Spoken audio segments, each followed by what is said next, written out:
Good morning, good afternoon, good evening, wherever you are, whatever you're doing, and welcome to another episode of Big Decisions for Anfield Index. There's no Merseyside derby today, unfortunately, ladies and gents. Or is that unfortunate? That's one to consider. We've also got chat along things like Nunez, Salah, January fixtures. It just doesn't stop in the world of LFC. And I'm delighted to be joined by Mr. Watch Along himself, Jack McIndoe. Jack, derby Hi, not mate. on. How are we today? Not too bad, Dave. Thank you very much for having me on this morning. Anyway, really do appreciate it. And Reds, hope you're all well. Yeah, gutted, mate. I think obviously I was, I love me watch alongs, mate, and obviously, especially on Anfield Index, unbeaten so far this season. Long may that continue, hopefully, mate. But yeah, disappointing. As we said, just in the green room before coming on here, like I personally would just much rather we'd have the points won than obviously the game in hand, really, because obviously you just allow a bit more pressure on the likes of Arsenal and City, mate. But we'll cross that bridge when it comes to it, mate. And I'm pretty sure, hopefully, fully confident we'll get the results in the end when it is to that game does come around the corner. Yeah, whenever that may be. And ladies and gents, that's the first big decision on the docket. The derby's off. What is the impact on Liverpool? Now, Jack, we always like to probe, we like to prod a bit on this program as well. That's why we call it Big Decisions. And I know we get the emotional side. You want to play the derby, you want the points on the board. There's no debate about that at all. You mentioned McAllister there as well. Obviously, he should be available because he'll now miss Girona in the Champions League and Fulham in the Premier League for his domestic suspension. Is there a train of thought, Jack, that actually facing Everton in high winds with Dyche Brexit ball, without Alisson, without Kanate, without Maka, and without Jota, four of your first normal starting 11, it ain't the worst thing in the world to have this postponed and moved down the line. What do you reckon's that thinking? No, you're spot on, mate. And I think the majority of us Reds, like when you look at it, hindsight is a wonderful thing, mate. I think it's helped massively in that regard. Obviously, the safety for obviously every supporter, Liverpool and Everton fans, most importantly, going the ground, and that was the priority, and rightly so, as it should be for every game as well, mate. But yeah, in terms of the football perspective, mate, it's a big boost. I think in terms of a game of that magnitude, mate. We knew obviously off the back of the Newcastle game, it was going to be one of the most. It's always one of the most toxic in terms of football, and like we love a Carragher tackle, a Gerrard tackle, and a derby, and all that good stuff. So yeah, I think to get him back to give him a bit of a rest, but I think certainly it wouldn't be too much of a miss in comparison to the games that you've just mentioned, the Girona and obviously the Fulham game. But I made up that he will be able to play because I think a game of that magnitude in terms of quality wise as well, you know what they're going to do, Everton, slow the game down. Certainly a player of McAllister's ability since he's coming to Liverpool has been absolutely exceptional. And they're the type of games that you want him in, really, just to be the conductor at the heart of that midfield, and certainly against the Ev when they're playing about 20 players behind inside their own penalty area as well. So as you said, with Dyche Brexit ball or whatever style you want to call it, mate, it's absolutely horrendous football to play anyway. But fingers crossed, I can't wait to see him, and especially to silence Goodison in their very last derby as well. That's the most important thing. Yeah, I suppose the final point on this, and we'll have a look because there's been a bit of a debate. People are naturally doing the maths. Carol Vorderman online, etc. The one or the couple of dates that people are coming up with, to be honest, Jack, a lot of people, and Ian Doyle, I've just seen it's done an article on this very recently. It seems pretty impossible it's going to be this month. I know people like the idea of a New Year's Day game, but that's seeming unlikely. The ones that people are falling on, because I'd forgotten Everton is still in the Carabao as well, so they could progress. A lot of people are leaning it towards one of these weeks, as in the 1st or the 15th of Feb, and it had become a double game week, as they call it, a midweek. If that was the case, one of them two, Jack, could you get behind one of them midweek at the Derby? Yes, certainly, mate. I think it's obviously Everton off the back of a good result this weekend anyway. But yeah, like the Wolves game, as you can see there for any of the audio listeners, like Saturday the 15th of February, I think certainly could get in and around there. But I think ideally, it's a big week that in terms of the 2nd of February, City away and then Newcastle at home, mate. But ideally, if it was before that, it was ideal somewhere close to the Bournemouth on the 1st of February as well, mate. So yeah, I think it's not ideal, mate. We know the scheduling for Liverpool, and I think a lot of Liverpool fans out there, obviously, a lot of us will. I was speaking to Gags already this season, and we spoke about the importance in terms of the League Cup and the FA Cup, how Liverpool fans view that, and obviously the priority in terms of the Premier League and the Champions League. It's interesting, mate. Whenever it comes about, I'm pretty sure the mentality already within this squad. The lads that do the business, and as they already have done this season, we're just so blessed to have them. That mentality, whenever it is, even if it was like a 24-hour notice or whatnot, which it won't be anyway. But I'm pretty sure the lads would pull up the socks and put in a performance for us. And you are a local. Panoff Scouse has put there. It is blowing a gale here. I'm guessing just for anyone that's doubting where you are, Jack, the winds, the weather, it's mental, isn't it? Yeah, I only live like 10 minutes away from the ground, especially me. I'm not the tallest of people anyway, so I probably would have flew away into the River Mersey, mate, anyway. So like a little plastic bag anyway in the wind. But yeah, it's crazy, mate. I don't know how other parts of the UK or around the world or whatnot, but certainly in Liverpool, with obviously close to the waterfront and everything, it's absolutely horrendous, mate. But it's this the UK for you, but like obviously. The weather conditions, a bit of ice on the roads as well. But as we said, the importance is the safety of the fans as well. And when this game comes about, we'll certainly put it in performance, mate. Not ideal, but... Yeah. On to the next one. We will see when this comes round. Yeah. The second big decision on the docket, we're going to put there, Darwin Nunez. Will he still be here next season? That's the big question. Yeah. What are you thinking? Will Darwin Nunez still be a Red next season? Yeah, I was doing the numbers before coming on this morning, mate, and obviously it's difficult, obviously, not going to compare him to Suarez as well, because Suarez was just one of the most elite level strikers in the past 20 years. He's been so good, but in terms of the numbers for Darwin Nunez, mate, and the whole situation around him, mate, I'll get your thoughts in a second, but when I've been doing the watch-alongs on Anfield Index this season as well, and over the space on my channel as well over the last couple of years, it's very frustrating. And I've been in the camp of very much before we signed and was very fortunate to have gone the Benfica second leg a couple of years ago. I left the stadium in awe, really, in terms of his quality. I think a lot of people did and went, who's this lad? He's absolutely put our defence on toast. But yeah, it's frustrating, mate, because I think a lot of fans, both speaking for myself, mate, I like to, and I think a lot of Liverpool fans out there love to just back our players. But at the end of the day, and I will continue to back Nunez, but it's what Arne Slot wants to do.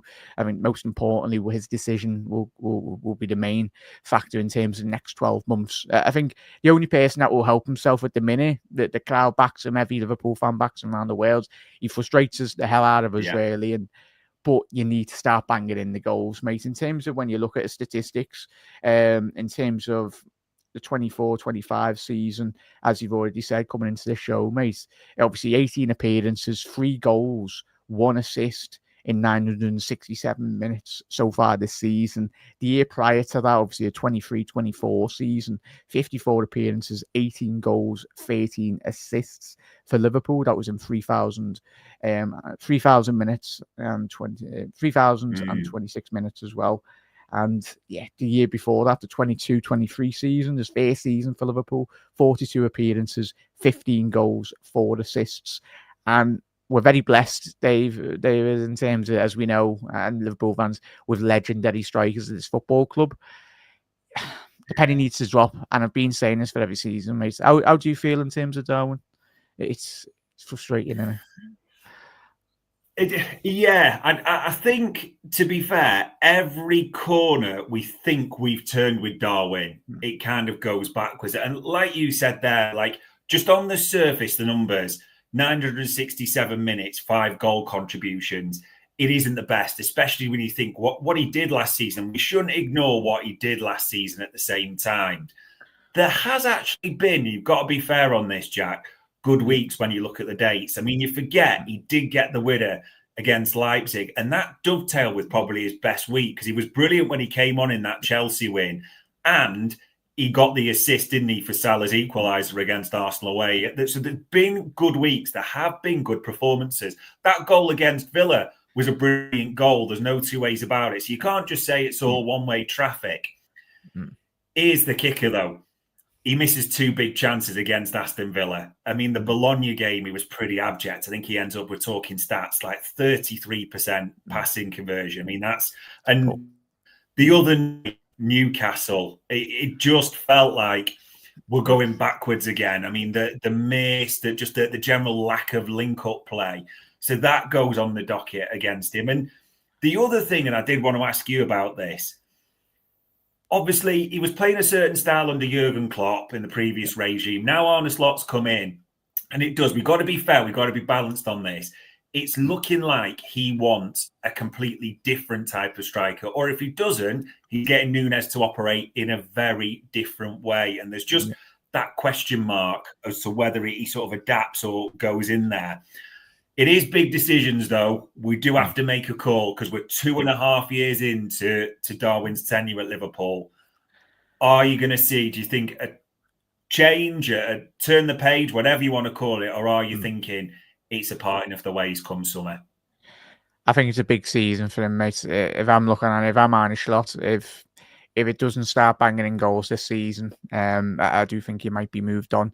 Mainly in terms of Arne Slot, mate. Obviously, Arne, in terms of his impact, every Reds already spoke about, he needs to bring in his own style, type of play you've alluded to. Obviously, the Lucho Diaz, his own. It's interesting in terms of the adaptability between Gakpo through the middle sometimes, but mainly off the left flank. But Luis Diaz this season has been absolutely exceptional, mate, Annie, in terms of how he's been utilised in that centre forward role, striker role for Liverpool. So it is interesting, mate. But in terms of resellability, there is a lot of resellability. I know a lot of Liverpool fans out there do say, oh, we won't get enough. But I think in terms of how he's portrayed in European football outside of the Premier League, I think there's a lot of admirers, certainly. And if he become available on the market, I think certainly a lot of clubs within the continent would very much snap him up. I could easily see us getting 40, 50 million. A lot of Liverpool fans or even rival fans would very much scoff at that and laugh. But certainly I think Liverpool have done the business really well in previous seasons in terms of our selling of players. And I think certainly... But we all want Darwin to very much start banging in the goals, but there will have to come at points and time. As every Liverpool fan, as we know, we've watched many great strikers, but certainly the only person that's going to help himself in the end is going to be Darwin Nunez, and certainly his teammates will do his best. But when you've got Salah putting balls on the plate, when you've got Diaz putting balls on the plate, but you alluded to that Newcastle chance, David, that is just... He was getting into the position, and then for some bizarre reason, he just stopped for like 0.5 of a second anyway. And it's just like, and even last season as well, when we needed him the most, I think it was the Bournemouth game away or the Luton game as well, where he missed. He can bang in a 30-yard screamer, but miss a 5-yard chance. And it's like, sometimes that's football, but come on, you're a striker for Liverpool. And I think that goes to every forward for Liverpool. You're playing... this shirt weighs so heavy, as we know, but sometimes you just got to put your head down and just focus and kind of block out the outside noise as well. Like, I know it's difficult in the modern social media world as well, but just block out the noise, focus on your football, and you're getting backed by everyone at the football club, me included as well, mate. But come on, Darwin, start banging in the goals. Yeah, it does feel either way like this summer is a pinch point. Like you said, we generally don't know deep down if he is an Arne Slot player. I mean, the regime that have come in, Michael Edwards, Richard Hughes, we've seen those stories in the media. We know he isn't a type of signing they've made it clear they would have done. So unless something changes, and like you said, it comes down to stats, unless we start seeing that goal column ratcheting up, it's hard to see a long-term future for Darwin Nunez at Anfield, but we'll have to see it that. So there we go, ladies and gents. big decision to take. And Jack, big decision number 3, Mo Salah. We all adore Mo Salah. This is, there's no doubts about that at all. This came up about 5 days ago that from Simon Hughes from The Athletic, Mo Salah would accept a new 1-year contract in Liverpool, but is growing increasingly at the club's handling of negotiations. So, we'll get the basic stuff out of the way before we all discuss him in depth. We're desperate for Mo Salah to say. We're talking about the best player in the world for us, an elite talent, no doubts about it at all.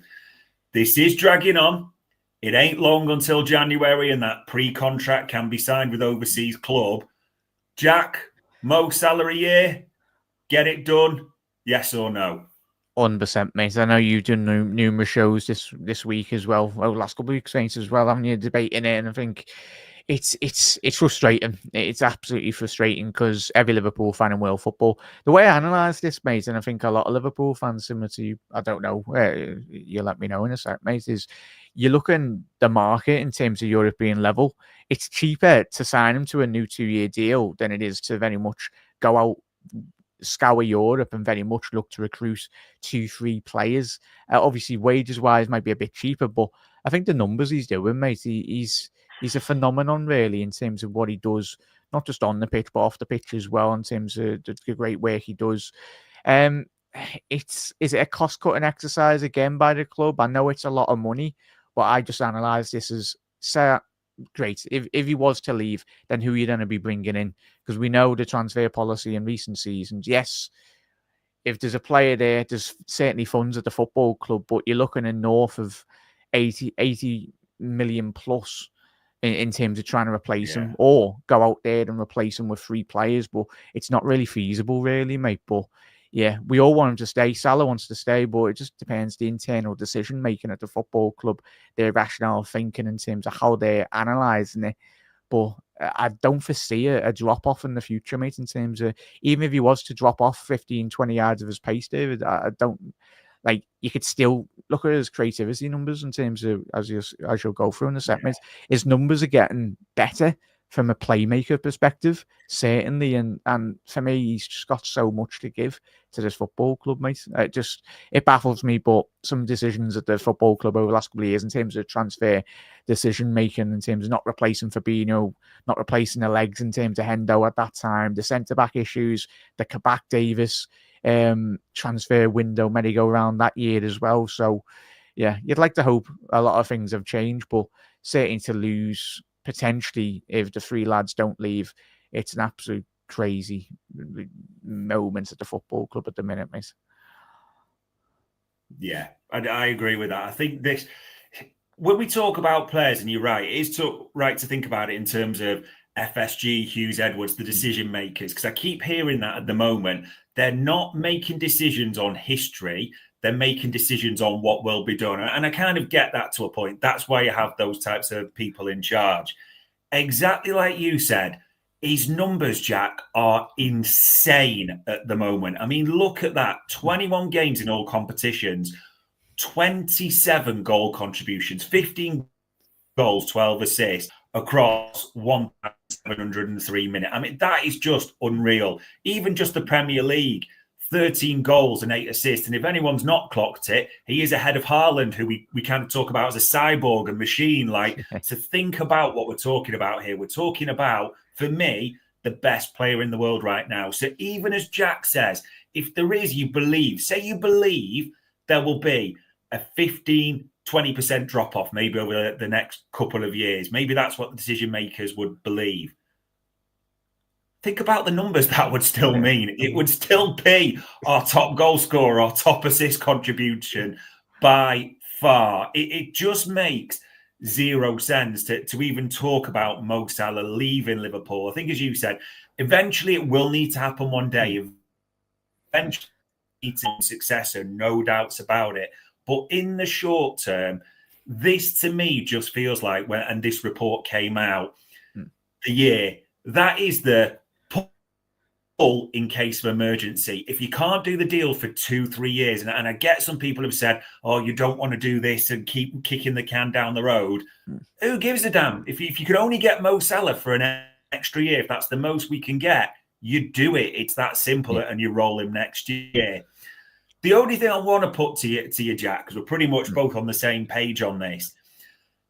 There has been talk about that article. Where's it come from? And we're probably maybe a bit cynical enough to suspect there's no doubt that's a briefing from Salah's side that they would take a year. And there is the discussion that probably if it is a year, he might want a wage bump, etc., all that type of things. I know as fans, we probably don't care, but we can't just say, just give him whatever he wants. He's asking for $6 million a week. We can't do it. We know all that stuff. Ultimately, though, if it's just for 1 year, the big decision on this, you have to do it, don't you? Yeah, 100%, mate. Especially if we go into this next season and we haven't planned for the departure of Salah, mate. If we planned already, penciled in, it's for what not in terms of just Liverpool's objectives this season, mate, but in terms of Liverpool's strategy as a business. In terms of, I'm no business expert, but in terms of keeping your best asset as a business, and certainly the most important assets are on the field at the minute, mate, and most importantly the management. It's ridiculous in terms of, and it frustrates me, mate. It's probably like you and every Liverpool fan.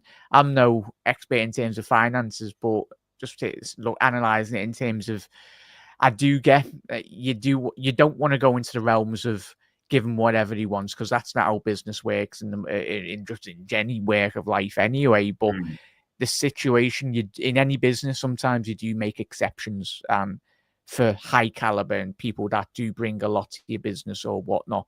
And certainly in terms of football is a business, and we know how important commercially salary is as well, and the great reach he has in terms of, it's absolutely phenomenal work on the pitch and off the pitch as well. But yeah, it's crazy, mate.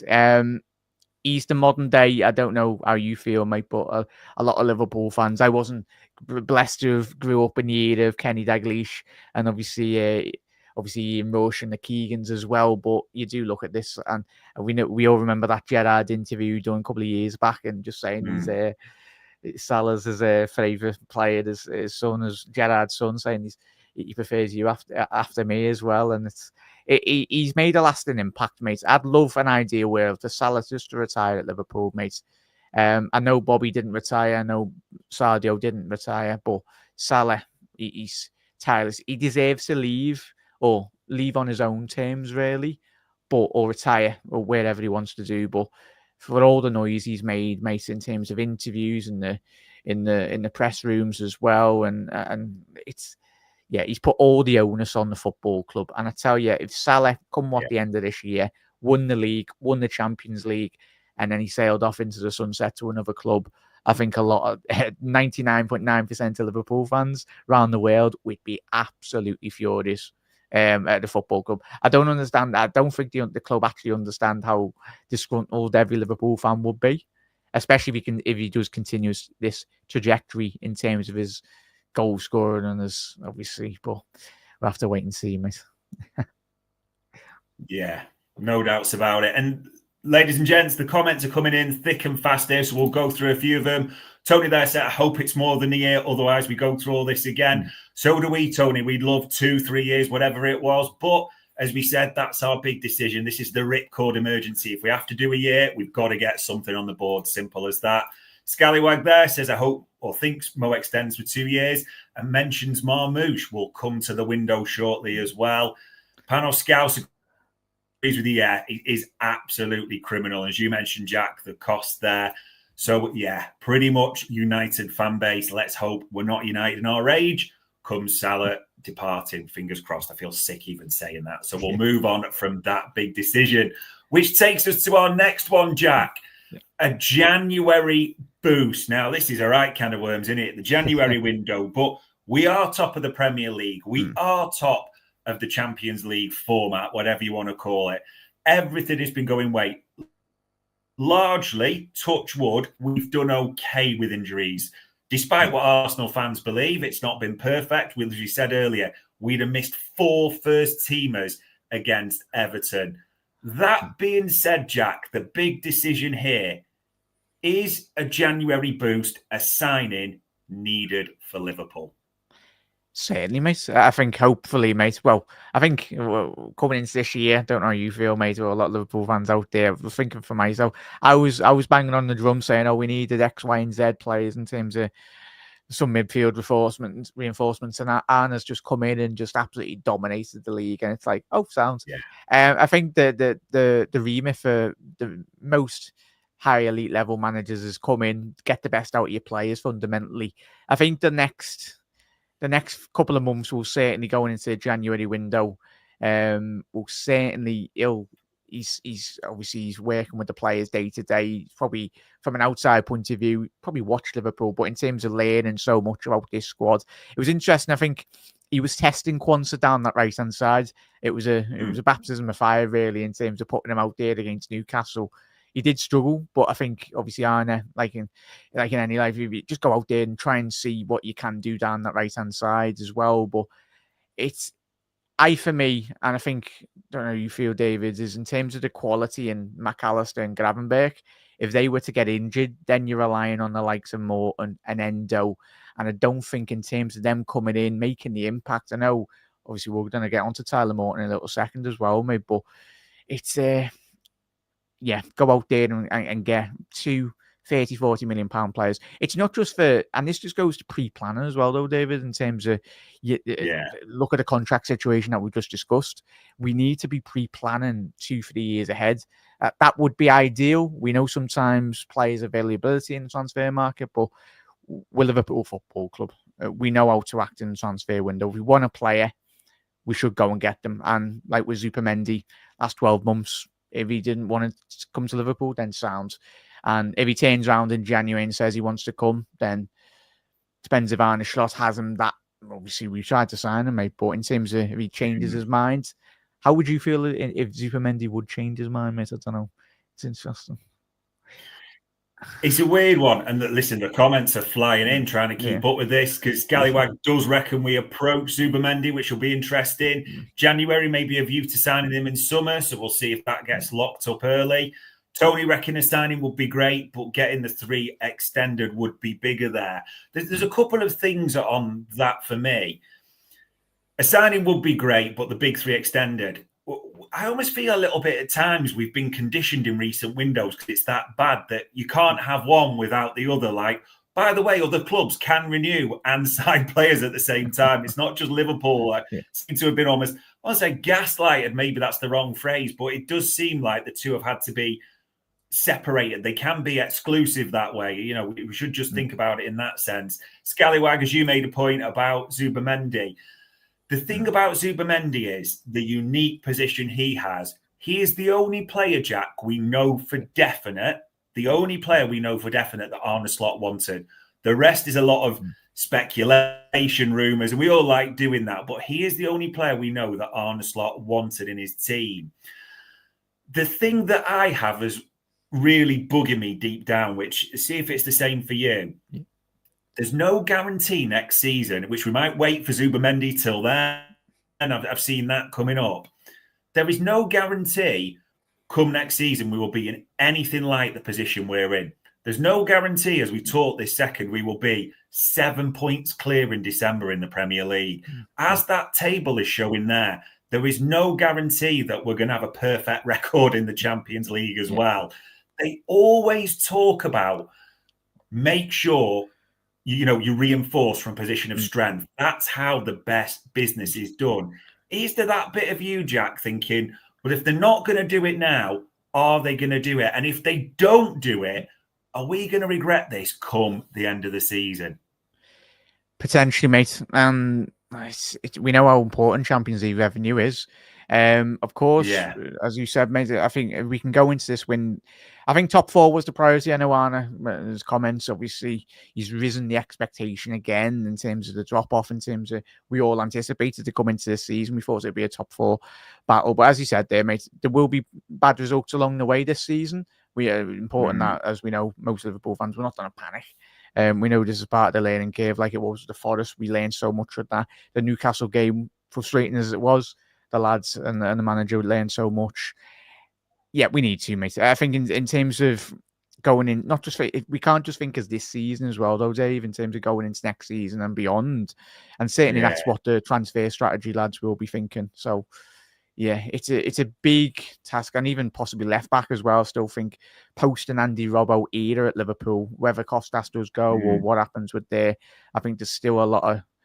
It just gives Arne the best. I want to see like Overs, mate. I want to see Arne have the best possible chance, and especially when you got the likes of Salah at the prime of their career, the back end, Van Dijk, all of our players in their prime. I want them to win more Premier Leagues and more Champions Leagues. I'd love Salah to win a Ballon d'Or. I think we all would.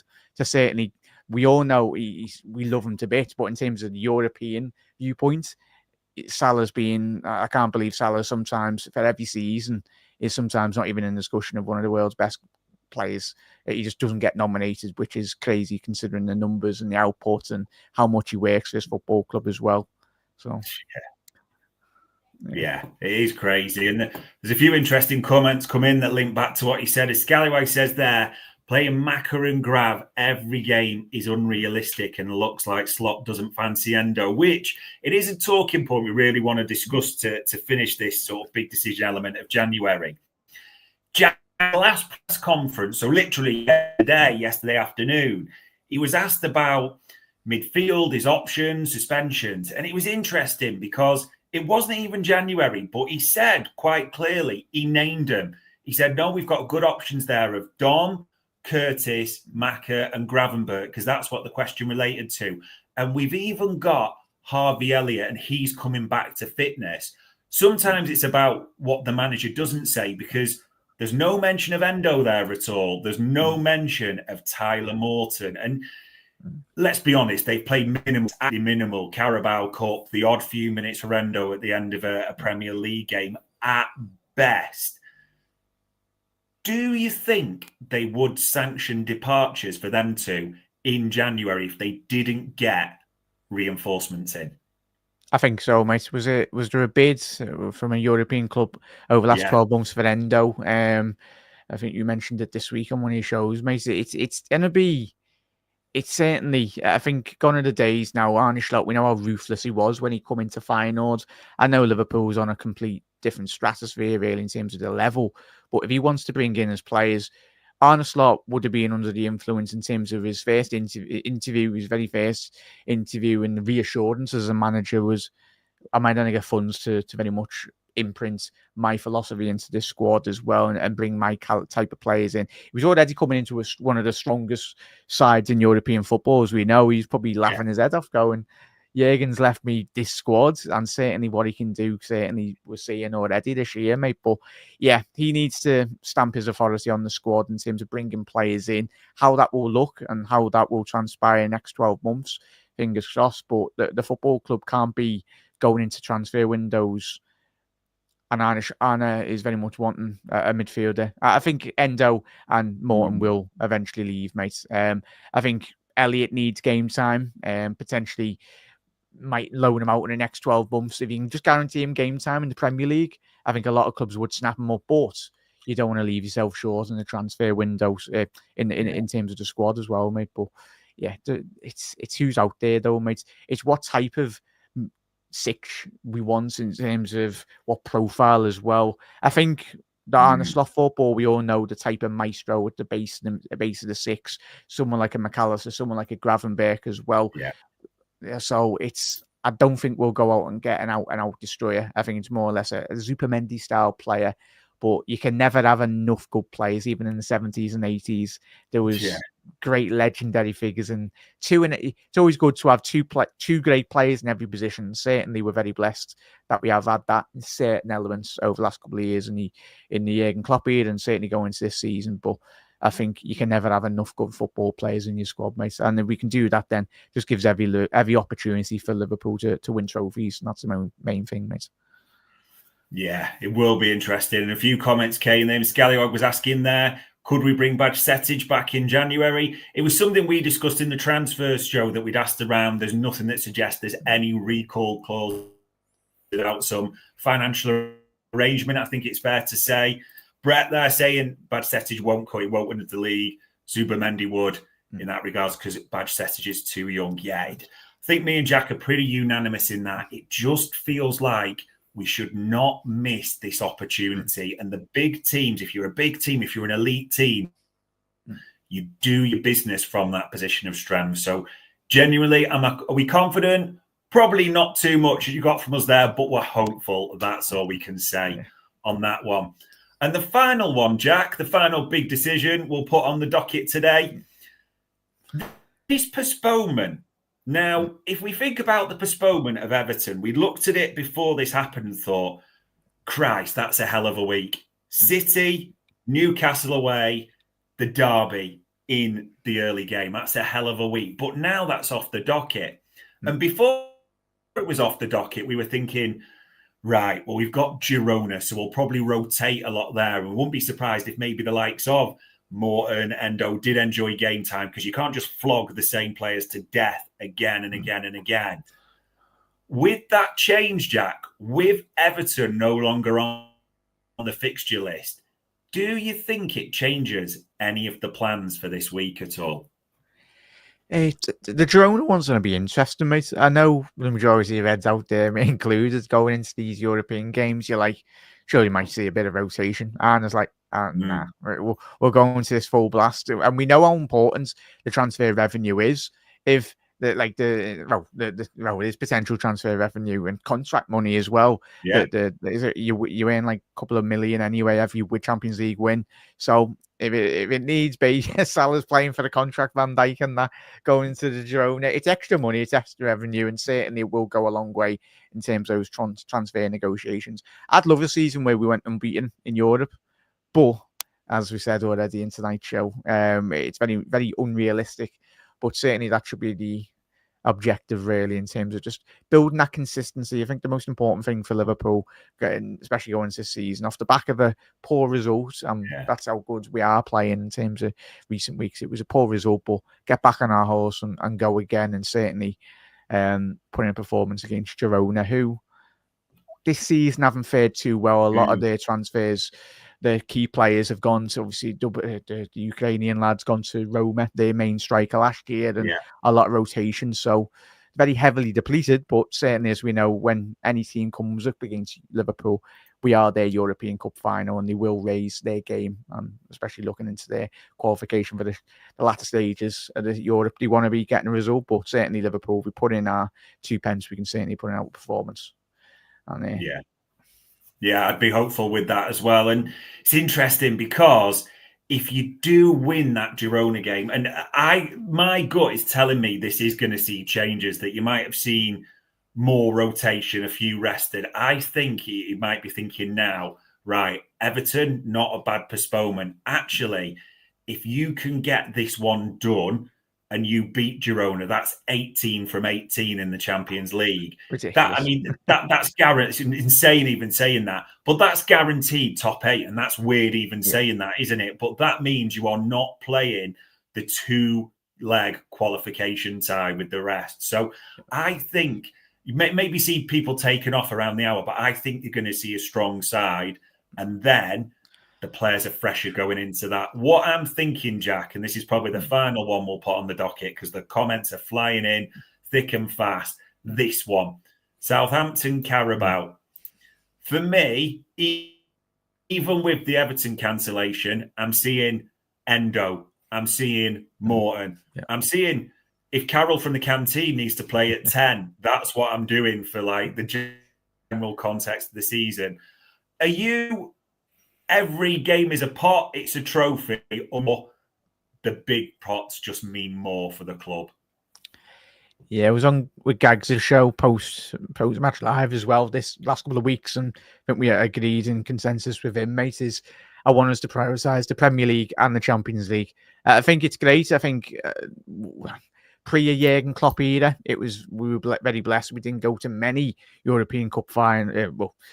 Especially before Jurgen, it's been a while anyway, a European Cup final. But in terms of trophies, I think there's a lot of clubs out there in the Premier League, certainly, and certainly across Stanley Park, that haven't won a European trophy in a very long time. Not a European trophy, any trophy, for that matter anyway. But just we've won the League Cup, won the FA Cup. I know it might sound mad, but I wouldn't turn my nose up at it. If we were in the final, then sound, play the full strength, go out for the win. But in terms of our expectations, I think the priority for me, and probably don't know how you feel, Mason, a lot of Reds out there, I just want us to go all guns blazing for the Premier League and the Champions League, go out for it and just give our all. Because in previous seasons, it's been great, this notion of, oh, we're going for the quad and all that.